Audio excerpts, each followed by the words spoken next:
ॐ अज्ञानतिमिरन्धस्य ज्ञानाञ्जनशलाकया चक्षुरुन्मिलितं येन तस्मै श्रीगुरवे नमः। श्रीचैतन्यमनोभीष्टं स्थापितं येन भूतले स्वयं रूपा कदा मह्यं ददाति स्वपदान्तिकम्।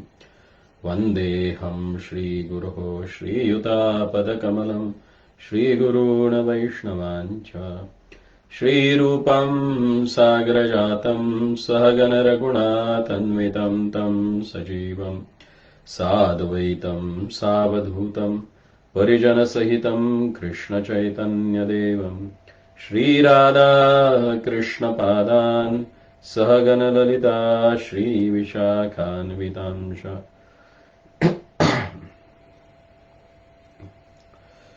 हे कृष्ण करुणा सिंधु दीनबंधो जगत्पते गोपेश गोपिका कांत राधा कांत नमोस्तुते। तप्त कांचन गौरांगी राधे वृंदावनेश्वरी वृषभानुसुते देवी प्रणमामि हरिप्रिये। वंदे नवघनश्याम द्विभुज मुरलीधरम् पीताम्बरधरं देवं शरदं पुरुषोत्तमं गोवर्धनधरं वन्दे गोपालं गोपरूपिणं गोकुलोत्सवम् ईशानं गोविन्दं गोपिकाप्रियम्। ईश्वरा परमा कृष्ण सच्चिदानंद विग्रह अनादिरादिर्गोविन्द सर्वकारणकारणम्। हरे कृष्ण। तो ब्रह्म संहिता के इस प्रवचन श्रृंखला में आप सबका स्वागत है। तो आज की ये 7वीं कड़ी है और इस प्रवचन में आज हम श्लोक संख्या 40 और 41 पे चर्चा करेंगे। तो कल हमने देखा कि भगवान के कई अवतार हैं और वे सारे अवतार स्थल काल परिस्थिति के अनुसार इस धराधाम पर प्रकट होते हैं। और हमने ये भी देखा कि जिस प्रकार से, जिस भाव से हम भगवान के साथ अपना संबंध प्रस्थापित करना चाहते हैं,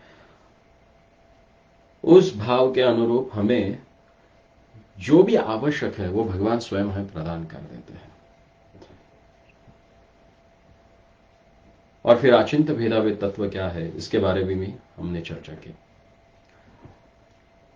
तो आज के श्लोक में हम देखेंगे कि ब्रह्म तत्व या ब्रह्म ज्योति, भगवान का जो निराकार निर्विशेष रूप है, उसके बारे में आज हम चर्चा करेंगे।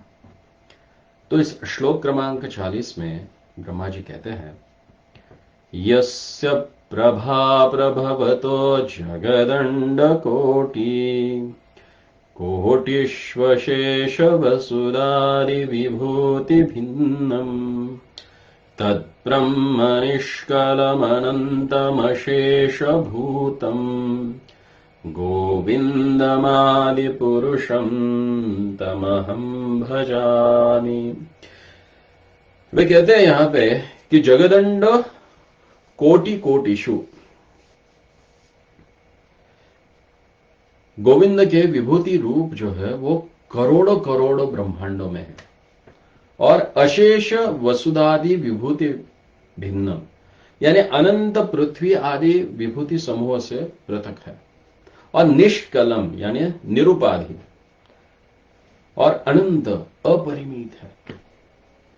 कोटिष्वशेष वसुधादि विभूति भिन्नम तद ब्रह्म निष्कलम और अशेष भूतम। अशेष भूतम यानी कैसा है कि भगवान धर्मी रूप सविशेष है, वे साकार है और गोविंद के धर्म रूप में अवस्थित अर्थात उपनिषदगण जिसको निर्विशेष ब्रह्म कहते हैं उसको अशेष भूत कहा जाता है।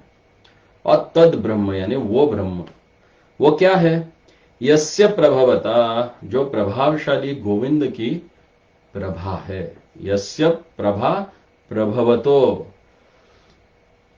यस्य प्रभवतो यानी भगवान की वो प्रभा है, अंग कांति है। और ऐसे अंग कांति वाले जो आदि पुरुष गोविंद है, मैं उनका भजन करता हूं, ऐसे ब्रह्मा जी यहां पे हमें बताते हैं। तो इसका अनुवाद इस प्रकार से है कि जिनकी अंग प्रभा से उत्पन्न उपनिषद उक्त निर्विशेष ब्रह्म करोड़ों करोड़ों पृथ्वी आदि विभूतियों से पृथक होकर निष्कल अनंत अशेष तत्व रूप में प्रतीत होता है, उन आदि पुरुष गोविंद का मैं भजन करता हूं। जैसे भगवत गीता में भगवान कहते हैं कि ब्राह्मणों ही प्रतिष्ठा, वो जो परात्पर ब्रह्म है वो बोलते उसका मैं ही आधार हूं। इसके पहले श्लोकों में हमने देखा कि भगवान सर्वावतारी रूप में उनकी परिपूर्णता है, और उस परिपूर्णता को और चार चांद लगते हैं इस श्लोक के, इस श्लोक के कारण, कि जहां पे यस्य प्रभा प्रभवतो यानी भगवान के स्वरूप से उनकी पूर्णता का प्रतिपादन होता है। यहां पे जैसे श्री गोविंद और ब्रह्म तत्व की दृष्टि से एक होने पर भी शक्ति रूप ब्रह्म और शक्तिमान रूप गोविंद का विशेषण है, क्योंकि श्री गोविंद स्वयं धर्मी है और निर्विशेष ब्रह्म उन्हीं का धर्म अर्थात अंग है, ज्योति मात्र रूप है। और इसीलिए श्री गोविंद सूर्यमंडल में स्थानीय है और ब्रह्म सूर्यमंडल से बहिर्गत चिद विशेष रहित ज्योति स्थानीय है। अब इस कैसे समझे? जैसे सूर्यमंडल में सूर्य है तो वे वहीं पे ही रहते हैं, लेकिन कई बार हम देखते हैं कि अपने झरोके में से अंदर सूर्य की किरणें आती है, तो हम कहते हैं कि अरे सूरज आ गया, हालांकि वो सूरज की किरणें हैं। तो उसी प्रकार से भगवान अपने धाम में नित्य अवस्थित रहते हैं और उनकी जो अंग कांति प्रभा है उसको ब्रह्म ज्योति कहा गया है। और विष्णु पुराण के वचनों में से उक्त विचार की पुष्टि होती है। कहा जाता है वहां पे शुभाश्रया सच तस्य स्वर्गस्य तथात्मनः, कि सर्वग यानी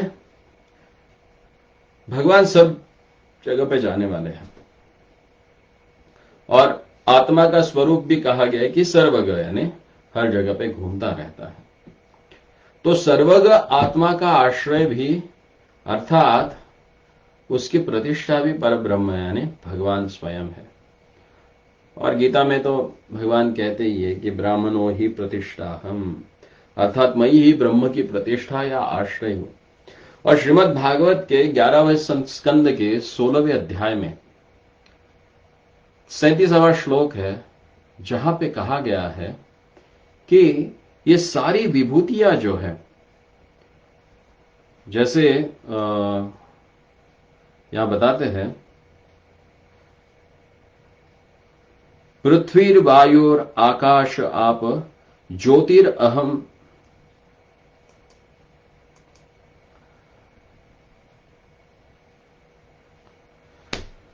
पृथ्वी वायुर आकाश आपो ज्योतिर अहम महान, विकाराः पुरुषो अव्यक्तम रजः सत्वम तमः परम, अहम एतत् प्रसंख्यानां ज्ञानम तत्व विनिश्चयः। तो यहां पे बताते हैं मैं ही पृथ्वी वायु आकाश जल अग्नि महतत्व विकार पुरुष सत्व रज तम हूं तथा प्रकृति से परे परम अर्थात पर ब्रह्म भी मैं ही हूं। और भागवत के 8वें स्कंद में भी कहा गया है, जहां पे सत्यव्रत मुनि के सामने जब मत्स्य भगवान प्रकट हो जाते हैं, तो मत्स्य भगवान कहते हैं, मदीय महिमानश्च परम ब्रह्मेति शब्दितम् वत्सस्य अनुग्रहितम् मे संप्रश्नेर्विदितम् हृदि। भगवान कहते हैं कि हे सत्यव्रत मुने, तुम्हारे प्रश्न और मेरे उत्तर रूप कथन के द्वारा हृदय में प्रकाशित ब्रह्म शब्द से मेरी महिमा को अनुभव कर सकोगे। तो इसकी टीका में जीव गोस्वामी बात कहते हैं कि हे मुने, तुमने आत्माराम साधुओं का संग किया है, इसलिए तुम्हें ब्रह्म स्वरूप को अनुभव करने की इच्छा हो रही है। यह मेरे अनुग्रह से सफल होगा, क्योंकि मेरी महिमा ही वह ब्रह्म है। वह मेरा एक धर्म है जो व्यापक तथा निर्विशेष रूप है। इसीलिए मेरे अनुग्रह से ही उस निर्विशेष ब्रह्म का तुम्हें अनुभव होगा, क्योंकि वह ब्रह्म मदीय रूप है। और चतुर्थ स्कंद में भी भागवत में ध्रुव महाराज चरित में कहा गया है कि या निवृत्तिर स्तनुभृताम पतताम विमानात, अर्थात हे नाथ, भवदीय चरण कमलों का ध्यान करके एवं आपके निजजनों के साथ आपकी लीला कथाओं के श्रवण से जो आनंद प्राप्त होता है, उसका एक कण भी ब्रह्मानंद में नहीं है। इसीलिए देवता पद की तो क्या बात है, वह अत्यंत तुच्छ है, क्योंकि काल रूप तलवार स्वर्गारोहण करने वाले यान को भी खंडित कर देती है। क्योंकि देवताओं का भी जीवन जो है वो 14 मनों, एक मनवन तक रहता है। हर एक मनु का जो आयुकाल है वो देवताओं का आयुकाल है। तो ब्रह्मा के जीवन में 14 बार देवता बदलते रहते हैं, यानी काल के द्वारा उनका भी जीवन खंडित है और वे भी इस मृत्युलोक में पतित हो जाते हैं। इसलिए आत्माराम मुनिगण भी भगवान के गुणों से आकर्षित हो जाते हैं। भगवान श्री हरि के गुण इस प्रकार के हैं कि आत्माराम मुनिगण तथा विधि निषेध से परे साधु पुरुष भी भगवान के उरुक्रम में, भगवान के उस दिव्य कार्यों में अपने चित्त को अनुरक्त कर के भक्ति करते हैं। और इसीलिए भगवान की जो अंग ज्योति है उसको ही ब्रह्म कहा जाता है। वह अनंत है, सर्वव्यापक है, लीला कथा रहित तथा निर्विशेष स्वरूप है। और इसीलिए कोई उसको प्राप्त भी कर लेता है तो वहां से वो उसका पतन हो जाता है। क्यों? क्योंकि वहां पे कथा नहीं होती है भगवान की। जैसे भागवतम में कहा गया है कि पतंती अधा अनादृत युष्मद पद आंग्रह, कि भगवान की कथा वहां सुनने के लिए न होने के कारण और सेवा में अनुरक्त न होने के कारण वहां पे ज्यादा समय व्यक्ति रह नहीं सकता, वो नीचे आ जाता है। जैसे चाइना में एक शिक्षा दी जाती है अपराधियों को कि उनको एक 10 फीट बाय 10 फीट के एक कमरे में डाला जाता है और वहां पे छत भी पूरा सफेद रहता है, दीवारें भी सफेद रहते हैं, उस व्यक्ति को कपड़े भी सफेद पहनाए जाते हैं, सफेद प्लेट ही दी जाती है, सफेद शयन का सामान भी सारा सफेद ही दिया जाता है, बिस्तर भी उसको सफेद ही दिया जाता है, और जो खाने के लिए उसको परोसा जाता है वो भी सारा सफेद ही रहता है।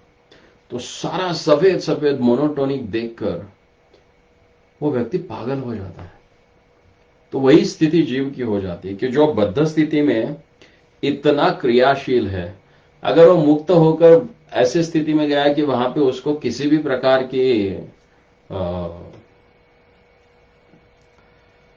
भगवत सेवा की उपलब्धि नहीं है, तो वो ज्यादा रुक नहीं सकता। और भगवान के इस ब्रह्म तत्व के बारे में श्रीमान जीव गोस्वामी जी अपने श्री भागवत संदर्भ में बहुत सुंदर रूप से इसका विस्तार करते हैं। तो आप में से इच्छुक अगर कोई भक्त है और उनको इसके बारे में और भी जानना है, तो आप भागवत संदर्भ को पढ़ सकते हैं। काफी विस्तृत रूप से वहां पे वर्णन किया गया है भगवान के इस ब्रह्म ज्योति का। तो जब जीवात्मा भगवान का यह अंश है और भगवान का अंश होने के कारण भगवान के ही गुण उसमें है, तो भगवान तो सच्चिदानंद रूप है, अपने आप में ही आनंदित रहते हैं। तो फिर हम अपने आप में आनंदित क्यों नहीं रहते? क्योंकि भगवान में अगर वो गुण है तो हमें भी होना चाहिए। हमें भी है, लेकिन हम तटस्थता शक्ति के होने के कारण जब भगवान की जो दिव्य शक्ति है उसके प्रभाव में आ जाते हैं तो उस आनंद की अनुभूति होती है। और भगवान की जो माया शक्ति है जब उसके प्रभाव में आते हैं तो वो आनंद की अनुभूति हमें नहीं होती। तो ये भगवान की जो माया शक्ति है वो इस संसार में किस प्रकार से कार्य करती है उसका वर्णन ब्रह्मा जी अगले श्लोक में करते हैं। और ब्रह्मा जी यहां कहते हैं, माया हि यस्य जगदण्ड शतानि सूते त्रैगुण्य तद्विषय वेद वितायमाना सत्त्वावलम्बि परसत्त्वं विशुद्ध सत्त्वं गोविन्दमादिपुरुषं तमहं भजामि। तो यहां पे ब्रह्मा जी कहते हैं कि यस्य माया है, जिनकी बहिरंगा त्रिगुणात्मिका माया शक्ति है, और जगदंड शतानी असंख्य ब्रह्मांडों को सूते सूते यानी प्रसव करती है, अर्थात जन्म देती है, और त्रैगुण्य तद विषय वेद वितायमाना, और माया तत्व सत्व रज और तमोरूप त्रिगुण के संबंध में त्रैगुण्य विषयक वेदों में विस्तृत रूप से इसका वर्णन हुआ है। वेद वितायमान, फिर सत्वावलंबी परसत्वम विशुद्ध सत्वम, फिर भी माया का सत्व स्तम मिश्रित जो सत्व गुण है उसके आश्रय स्वरूप जो अमिश्रित सत्व शुद्ध या शुद्ध सत्व है, उससे भी परम विशुद्ध चित्त शक्ति की वृत्ति रूप सत्व है, जिनका अर्थात जो माया स्पर्शरित विशुद्ध स्वम मूर्ति है, तम उन गोविंद को मैं भजता हूं, मैं उन गोविंद का भजन करता हूं, ऐसे ब्रह्मा जी कहते हैं।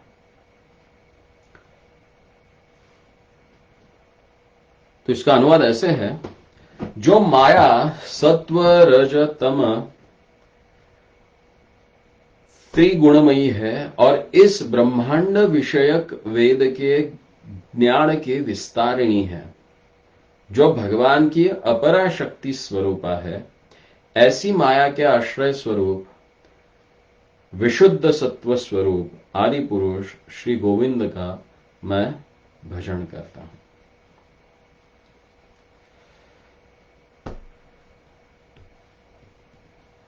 श्रील जीव गोस्वामी अपने टीका में बताते हैं इस श्लोक के, तदेवं तस्य स्वरूपगतं महात्म्यं दर्शयित्वा तद्गत महात्म्यं दर्शयति त्वाभ्यः।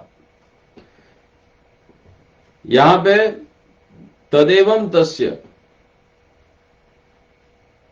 तदेव इस प्रकार से, तस्य भगवान की स्वरूपगतम महात्म्य, भगवान का जो स्वरूपगत महात्म्य है उसका वर्णन इन 2 श्लोकों में किया गया है। पहले तो ब्रह्म के बारे में बताया, अभी इस जड़गत महात्म्य को प्रदर्शित कर रहे हैं। उनमें से पहले है कि भगवान की बहिरंगा शक्ति के अचिंत्य जगत सृष्टि कार्य का वर्णन कर रहे हैं।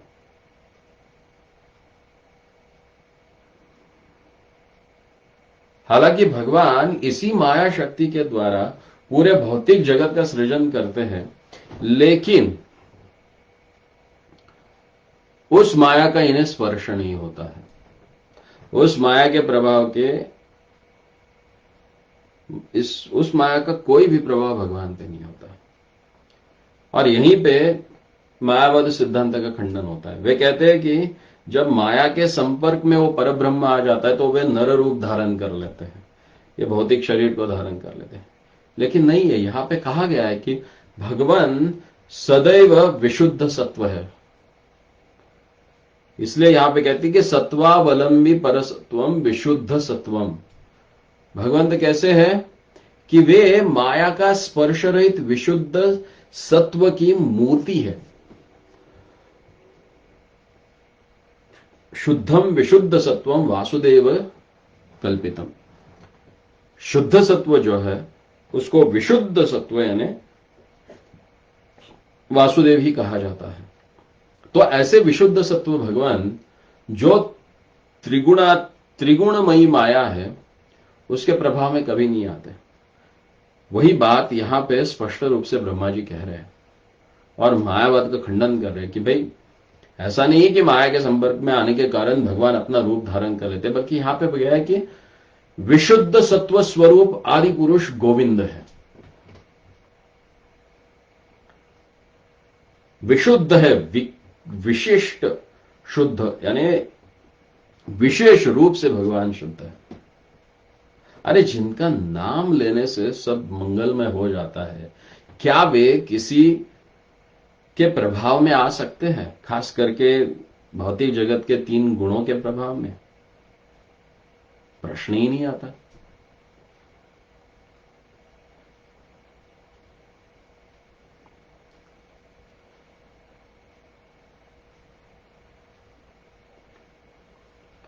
ये 3 गुण कैसे कार्य करते हैं? क्योंकि जब तक इन 3 गुणों के कार्यों को हम नहीं समझ पाएंगे तब तक विशुद्ध सत्व की कल्पना हमें नहीं आएगी।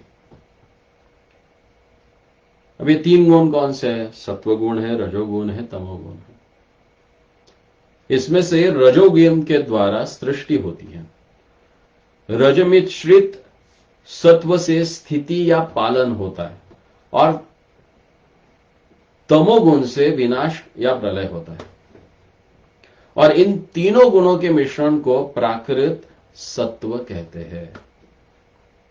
और इस प्राकृत सत्व से अतीत यानी त्रिगुणों से अमिश्रित जो सत्व है वो विशुद्ध सत्व कहलाता है।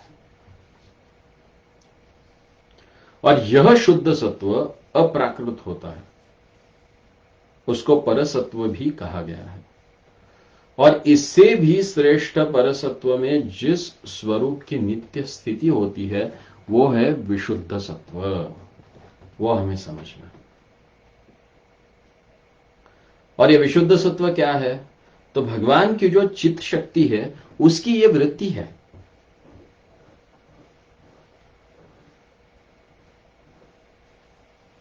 और भगवान श्री गोविंद उनका विग्रह स्वयं ही विशुद्ध सत्व स्वरूप है। और इसीलिए श्री विष्णु पुराण में भी कहा गया है कि सत्वादयो न प्रसीदतु, अर्थात सत रज तम ये प्राकृत गुण भगवान में नहीं है। वे मायिक गुणों से सर्वथा रहित है, अर्थात पूर्ण रूपेण विशुद्ध है। और इसलिए उनको निष्कलंक कहा जाता है।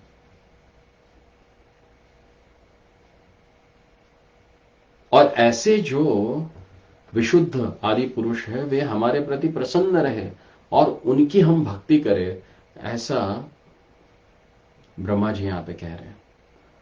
और इस विशुद्ध सत्व के बारे में भी अगर आपको जानना है तो भागवत संदर्भ में श्रील जोग गोस्वामी पाद ने बहुत ही सुंदर रूप से इसका विवरण किया है, विवेचन किया है, विश्लेषण किया है। बहुत ही स्पष्ट रूप से इसका ज्ञान हमें श्रीमद् भागवत संदर्भों में प्राप्त होता है।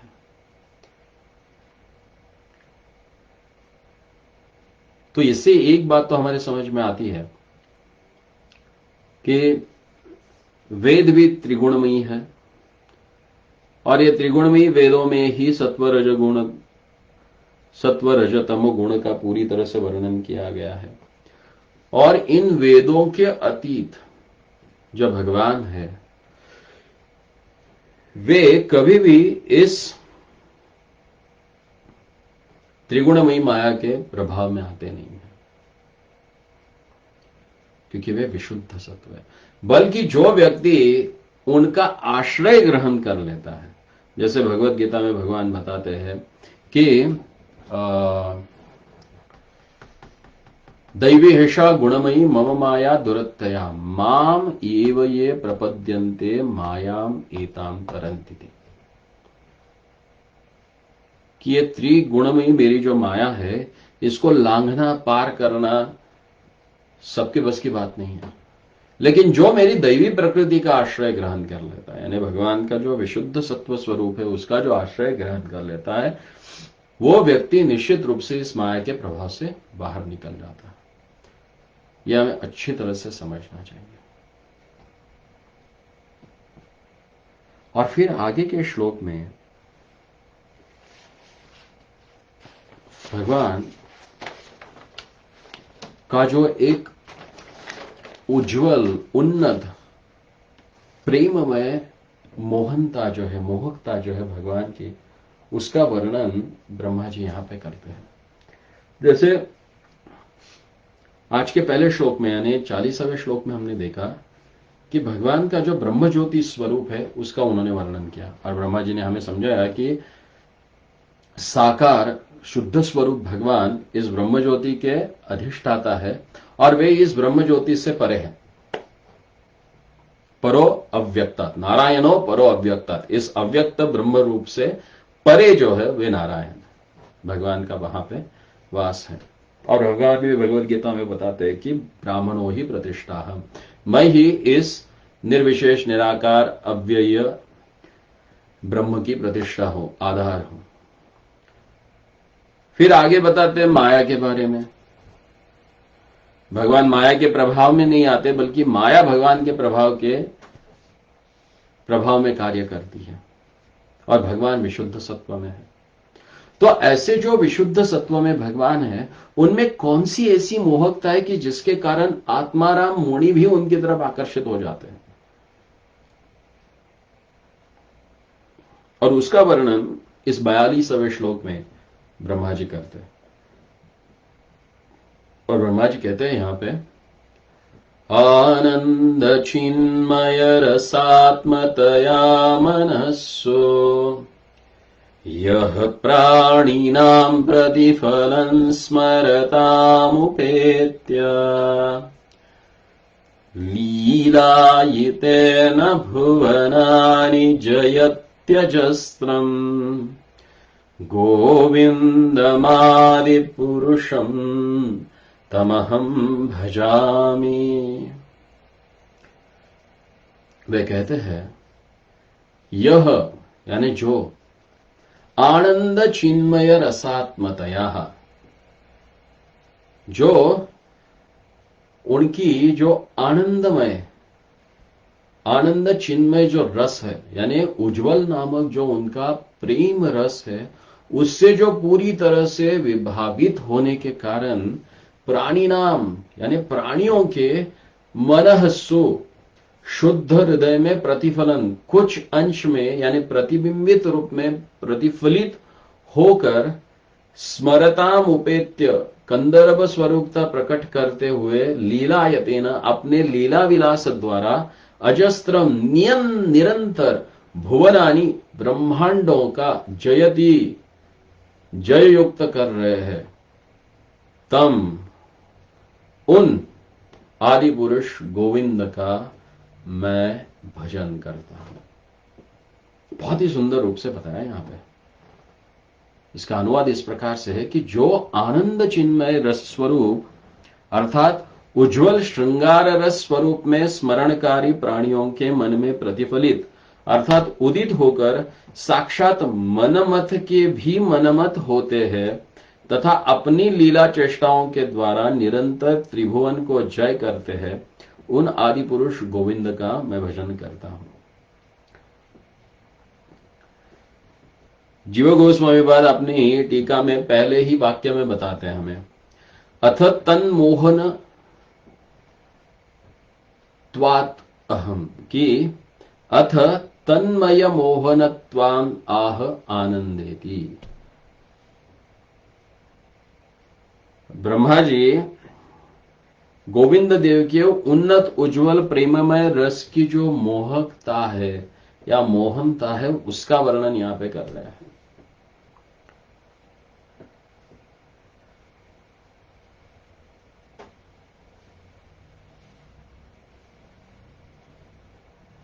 जो भगवान के रसिक भक्त है, जो श्रृंगार रस का रसपान करने वाले सारंग जो है,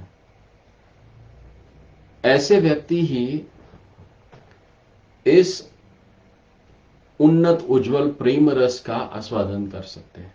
यह सबके बस की बात नहीं है।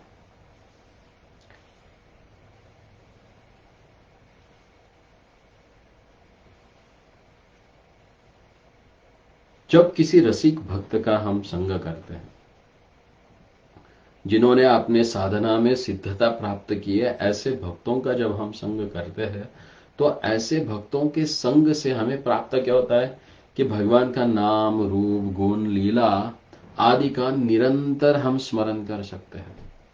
और ऐसे जो यथार्थकारी स्मरणकारी भक्तों के हृदय में भगवान ये आनंद चिन्मय रस जो है, ये उनका उज्जवल उन्नत प्रेम रस जो है, वो उनके हृदय में वे जगा देते हैं,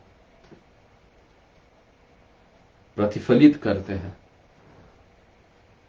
और उसी रस के कारण सारे जगत को उन्होंने अपने वशीभूत किया हुआ है।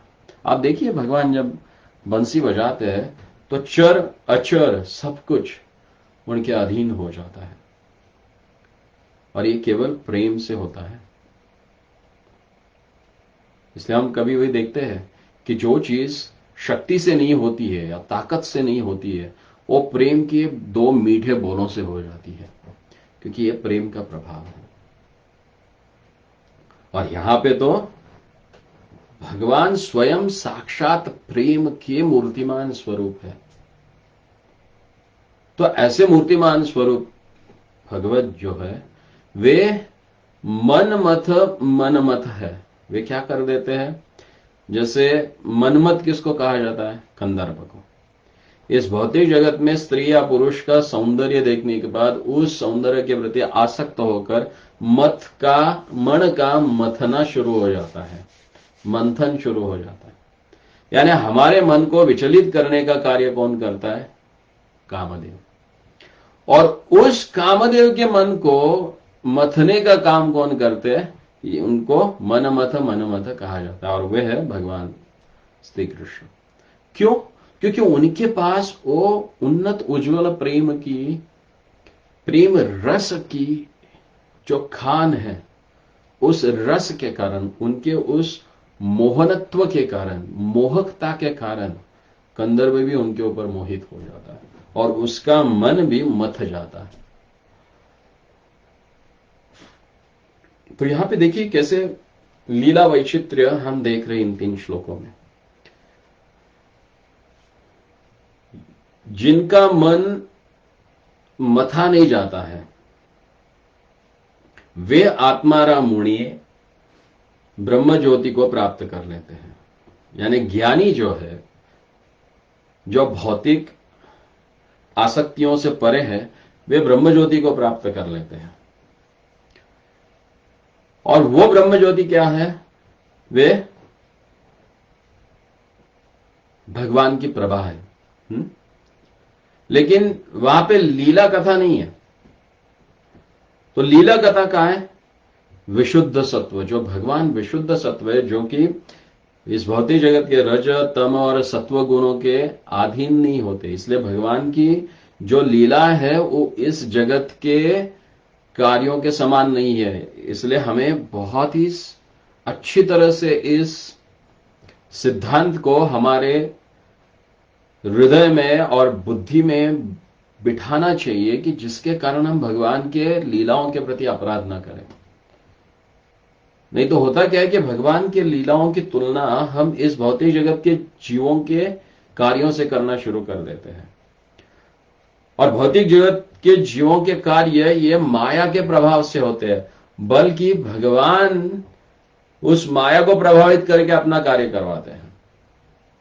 ये अंतर है, एक प्रभाव में है और एक का माया के ऊपर प्रभाव है। हम जीवात्मा माया के प्रभाव में है और माया भगवान के प्रभाव में कार्य करती है, और भगवान उससे परे उसके प्रभाव में नहीं आते। इसलिए भगवान की लीलाएं हमारे कार्यों से कभी भी तुलना नहीं की जाती और हो ही नहीं सकती। क्यों? क्योंकि भगवान की इन दिव्य लीलाओं को, खास करके रास लीला का, कौन श्रवण कर रहा है और कौन कीर्तन कर रहा है? अगर भगवान की रासलीला है वो इस भौतिक जगत के किसी स्त्री और पुरुष के काम क्रीड़ा के जैसा होती, तो शुकदेव गोस्वामी जैसे ब्रह्मवादी जो कि आत्माराम मुनि है, क्या वे भगवान के रासलीला का चिंतन करते हैं? जिनको इस भौतिक जगत के विषय आसक्ति में ही रुचि नहीं है, क्या वो व्यक्ति उसका चिंतन करते हैं?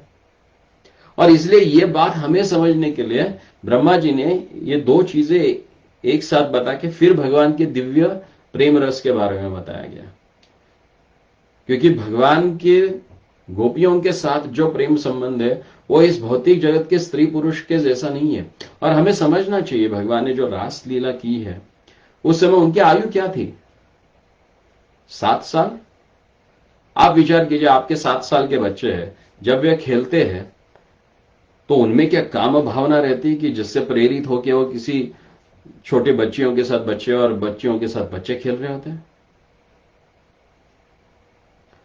यानी हमारी बुद्धि और मति इतनी मारी गई है कि हम उसका बारे में सोच ही नहीं सकते। केवल इस भौतिक जगत के दूषित बुद्धि के कारण और किसी मूर्ख के प्रलाप को सुनकर हम भगवान की लीलाओं का इस भौतिक जगत के स्त्री पुरुषों के काम क्रीड़ा के साथ तुलना करते हैं। तो ब्रह्मा जी ने हमें बहुत अच्छी तरह से यहां पे समझा है। वे पहले बताते हैं कि देखिए, जिस ब्रह्म को प्राप्त करने के लिए बड़े बड़े मुनि पुंगव आत्माराम बनते हैं, भौतिक जगत के सारे आसक्तियों से मुक्त होते हैं, उस ब्रह्म के प्रतिष्ठाता यानी आधारभूत है भगवान श्री कृष्ण।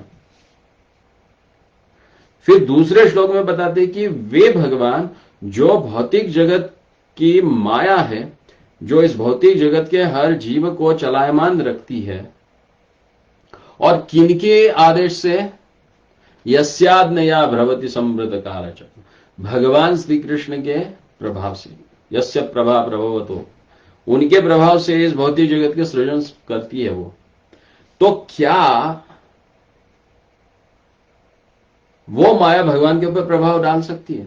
इस भौतिक जगत के काम से प्रेरित होकर या रजोगुण से प्रेरित होकर कोई काम क्रीड़ा में लग जाता है, और उस काम क्रीड़ा को हम भगवान की दिव्य लीलाओं के साथ तुलना करें, ये एक मूर्खता है। और आजकल कई लोग हैं जो इस मूर्खता में लग जाते हैं। और इसलिए भगवान कहते हैं कि मूढ़ोयम ना भी जानाति लोको माम अजाव्ययम्। मूर्ख लोग जो है वो मुझे कभी नहीं जानते कि मैं अज हूं और अव्यय हूं। तो प्रयास कीजिए कि इन चीजों को, इन सिद्धांतों को समझने का, क्योंकि हम भक्ति करने आए हैं। अपने आराध्य, अपने उपास्य भगवान की तुलना किसी भौतिक जगत के प्रलापी व्यक्ति से, जैसे बीच में कोई वो सीरीज आया था कृष्ण की लीला करके, उन गधों ने भगवान की दिव्य लीलाओं का वर्णन इस काम काम से प्रेरित एक कुत्ते के साथ किए थे। जैसे कोई कुत्ता कुतियों के पीछे भागते रहता है भाद्रपद मास में, वैसे वो व्यक्ति कई स्त्रियों के साथ अपने शरीर संबंध बना रहा है और उसकी कंपेयर, उसकी तुलना ये भगवान की दिव्य लीलाओं के साथ कर रहा है। यानी आजकल हम देखते हैं कि लोगों की मति इतनी मारी गई है कि उन्हें शुद्ध क्या है और अशुद्ध क्या है इसका ज्ञान ही नहीं है। और ऐसे समय पे जब ऐसे सिद्धांत हमारे सामने आते हैं तो हमारे लिए ये स्पष्ट हो जाता है, और जब यह स्पष्ट रूप से हम समझ पाते तभी किसी को समझा सकते हैं। अन्यथा फिर आजकल का जमाना है कि जो देखते हैं उसके ऊपर विश्वास करके आगे बढ़ते हैं और गड्ढे में जाके गिर जाते हैं। इसलिए इन सिद्धांतों को समझना बहुत आवश्यक है। इसलिए महाप्रभु कहा करते थे कि सिद्धांत बोलिया चित्ते ना करे आलस। जब सिद्धांत के ऊपर चर्चा होती है तो आलस मत करो। लोग बोलते कि अरे बहुत ये कुछ पल्ले नहीं पड़ रहा है। अरे जब सुनोगे ही नहीं तो पल्ले कैसे पड़ेगा? और पल्ले नहीं पड़ रहा है तो आप पूछो, प्रश्न करो और समझ लो। क्योंकि जब तक हमारे आराध्य के बारे में हम अच्छी तरह से नहीं समझेंगे तो हमारी भक्ति दृढ़ नहीं होगी। केवल भावनाओं के वश होकर हम कुछ समय के लिए फिर भगवान की भक्ति करेंगे और बाद में फिर छोड़ देंगे। इसलिए भावनाओं के साथ अगर सिद्धांत हो तो भक्ति दृढ़ हो जाती है। और इसलिए ब्रह्मा जी, जो कि हमारे आद्य आचार्य है हमारे संप्रदाय के, जिन्होंने ये ब्रह्म संप्रदाय स्थापन किया, वे स्वयं हमें इन सारे सिद्धांतों की पुष्टि दे रहे हैं, हमें समझा रहे हैं। तो हमें अच्छी तरह से इनको समझना चाहिए। तो आज जो हमने देखा, सबसे पहले देखा कि ब्रह्म तत्व क्या है, उसके बाद देखा कि माया तत्व क्या है। और माया तत्व कैसा है कि स्वरूपगत जगतगत जो भगवान का महात्म्य वो यहां पे बताया गया है। भगवान का स्वरूपगत कैसा है? विशुद्ध है। और जगतगत क्या है? जगतगत 3 गुणों के अधीन है और भगवान 3 गुणों के अतीत है, त्रिगुणातीत है। यह हमें समझना चाहिए। जब यह बात समझ में आती है तभी जाके आगे जाके ब्रह्मा जी हमें बताते हैं कि भगवान की जो मोहकता है, मोहनता है, सबको आकर्षण करने की जो लीलाएं है, वो इस भौतिक जगत के कार्यों से परे है।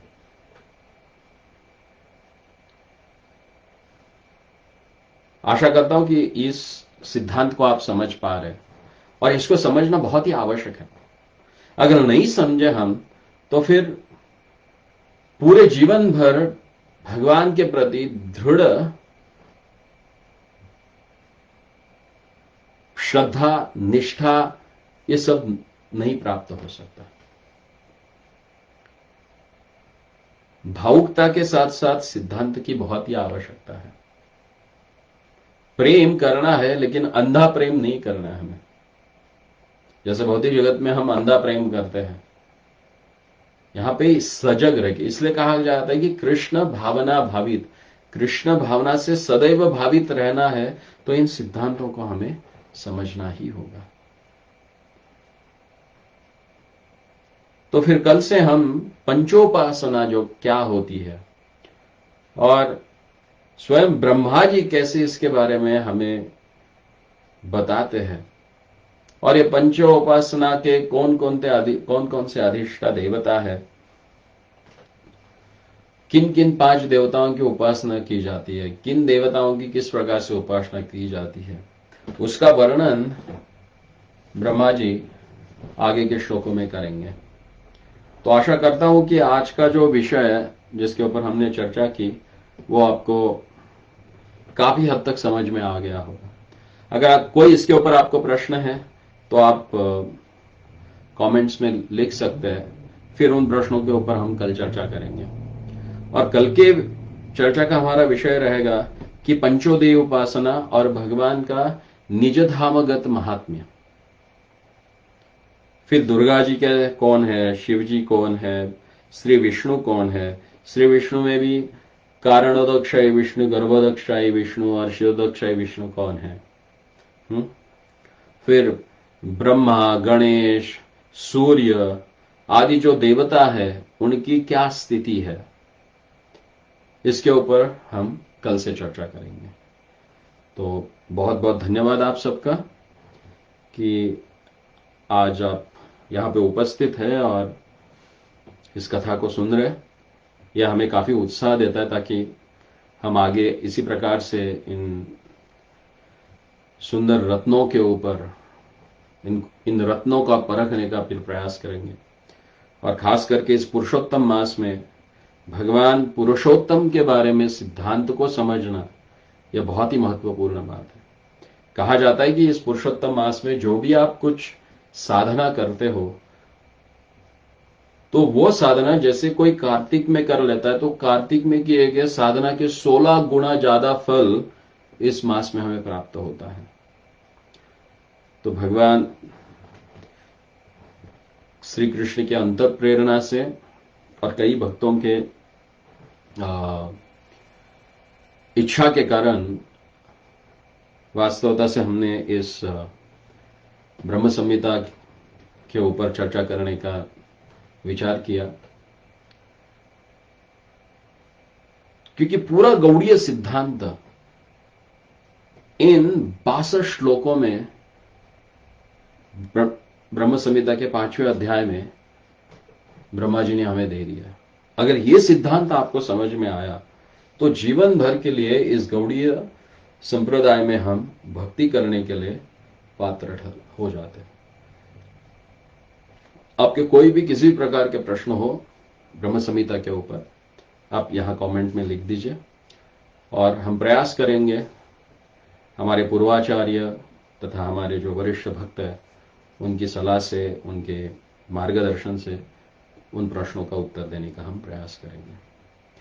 बहुत बहुत धन्यवाद आपका। फिर से ऐसे ही जुड़े रहिए और फिर आगे की श्रृंखला में हम देखेंगे कि पंचोदेव उपासना क्या है और फिर उसके ऊपर विस्तृत रूप से चर्चा करेंगे।